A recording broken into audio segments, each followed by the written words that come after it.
კონცერტზე 12 წლის. ვსწავლობ 29 საჯარო სკოლაში. ჩემი საყვარელი საქმიანობა მუსიკა, ცეკვა და კითხვა.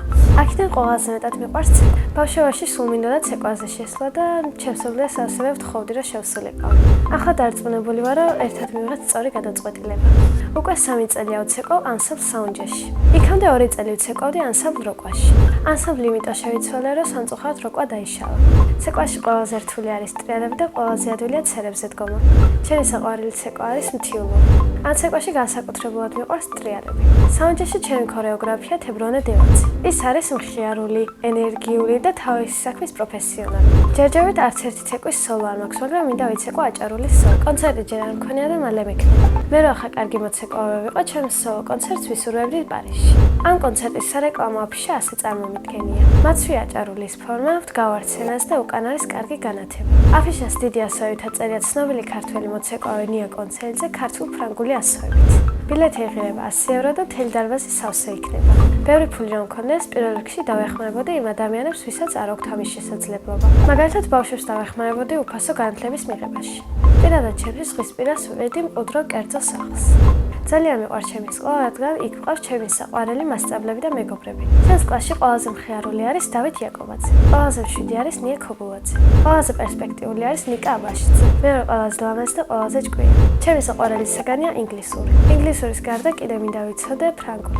სამოგზაურო დიდი სიამოვნებით წავიდოდი იტალიაში. ჩემი საყვარელი მასწავლია ინგა ვაკურიძე, ის არის ძალიან მეგობრული, გაკვეთილს კარგადაც გვიხსნის და მშვიდია.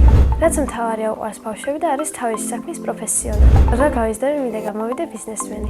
ბავშვობაში მინდოდა გამოსულიყავი პროფესიონალი მოცეკვავე. ახლა მინდა ვიყო 18 წლის, რადგან ვიქნებოდი დამოუკიდებელი ადამიანი. ვიქნები თავისუფალი და დამოუკიდებლად მივიღებ გადაწყვეტილებებს. სახლში ვცხოვრობთ მე, ჩემი და ჩემი ძმა, დედაჩემი და მამაჩემი. კიდე მინდა მყავდეს პატარა და-ძმა. ჩემი ძმა არის 26 წლის და ქვია ზურა.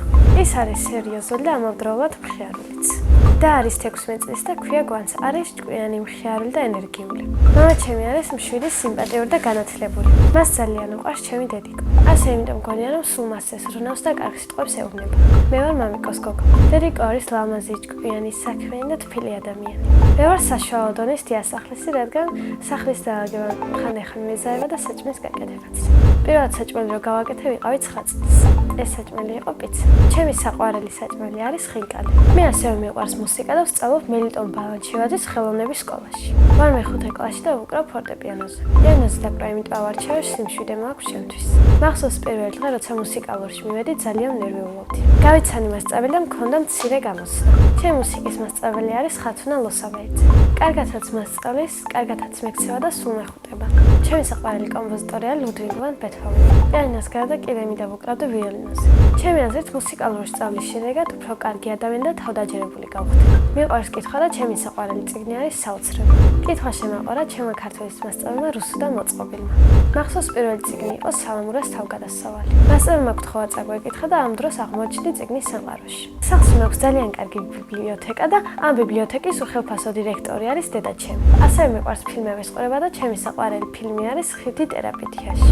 ამ ფილმში დიდი სიამოვნებით ვითამაშებდი მთავარ როლს. მე რომ მწერალი ვიყო, წიგნს დავწერდი შეყვარებული გოგოს თავგადასავალს. ამ წიგნის მთავარი პერსონაჟი ვიქნებოდი მე. ჯადოსნური ჯოხი რომ მქონდეს, სამყაროში ბოროტებას გავაქრობდი. ადამიანები ბოროტები იმიტომ არიან, ალბათ მშობლებს პატარობაში არ უჯერებდნენ. მე მყავს ყველაზე კარგი მშობლები მთელ დედამიწაზე. წინა მონაწილემ დამიტოვა ასეთი შეკითხვა. ნია რომ არ მერქვას, რა მერქნეოდა? მე ნია დამერქვა დედა და ძალიან მომწონს ეს სახელი, მაგრამ ნია რომ არ მერქვას, მერქნეოდა მია. შემდეგ მონაწილეს ვუტარებ ასეთ კითხვას: ვისთან ერთად იცხოვრდა უკაცრიელ კუნძულზე? მაგალითად, მე უკაცრიელ კუნძულზე ვიცხოვრდი ჩემდასთან ერთად. ჩემი ოცნების საჩუქარი არის მანქანა. 18 წლის რო გავხდები, მეყოლება მუქი მწვანე ფერის პორში. ბედნიერება არის მოგზაურობა, საჩუქრები და რა თქმა უნდა, კარგი ოჯახი. მე ვარ ბედნიერი ადამიანი.